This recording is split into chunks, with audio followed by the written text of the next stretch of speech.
Now, how is it that snooker players that we watch on the TV are so consistently good?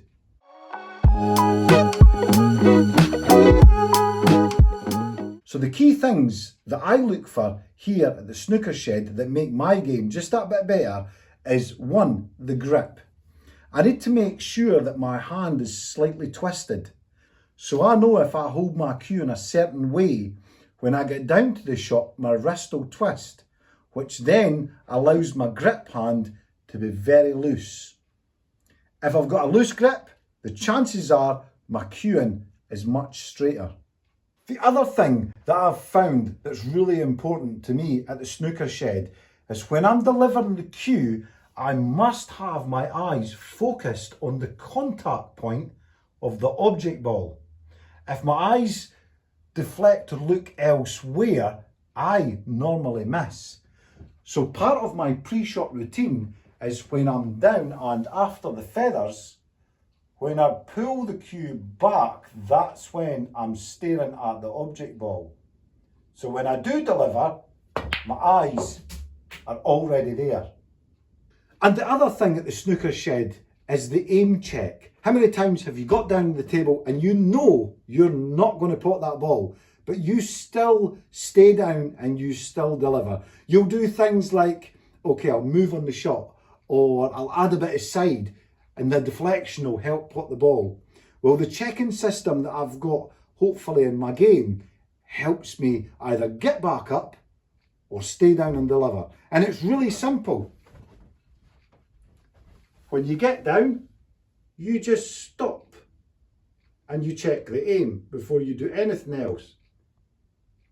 And because you've stopped and your arm's not moving, it makes it easier to get back off the shot because you've not went into the next stage.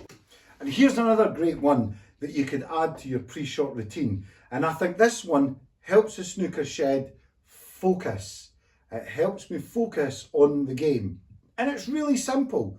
Watch the ball go into the pocket. So when you play the shot,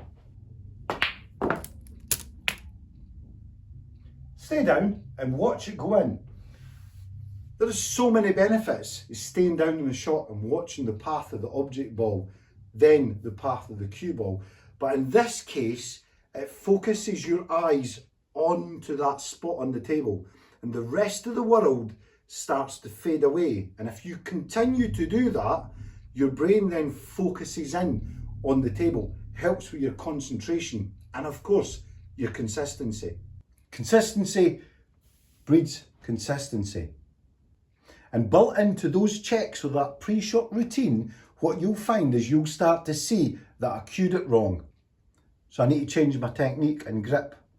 Or I missed that shot the same as the last time I missed it, slightly thick. So I need to aim that wee bit better. By having this pre-shot routine checks, again, it just helps eliminate certain parts that go wrong so that you could narrow it down quickly to what went wrong. We all have a player out there who just pops into our lives every now and again.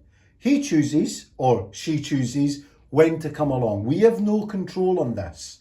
The super player, the one that would come in and do the 147 on a lineup, 136 clearance followed by 132 clearance, comes in and plays 50s, 60s and 70s in matches.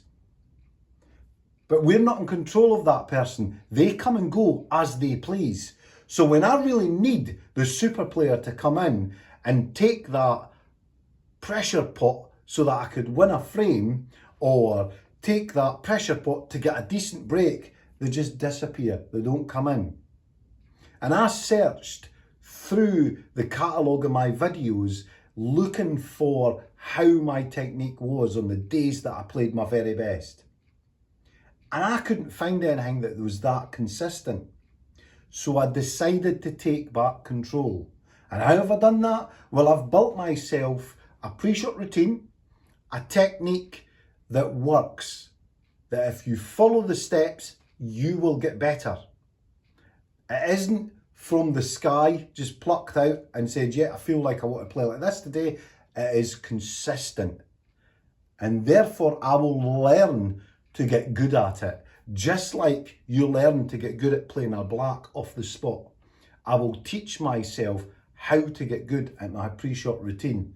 And that goes back to playing consistently. So this guy that pops in and out to play great snooker, he won't be needed because great snooker will be getting played almost all the time. This is Newt Wales in Canton, Michigan, and this will someday be my snooker shed.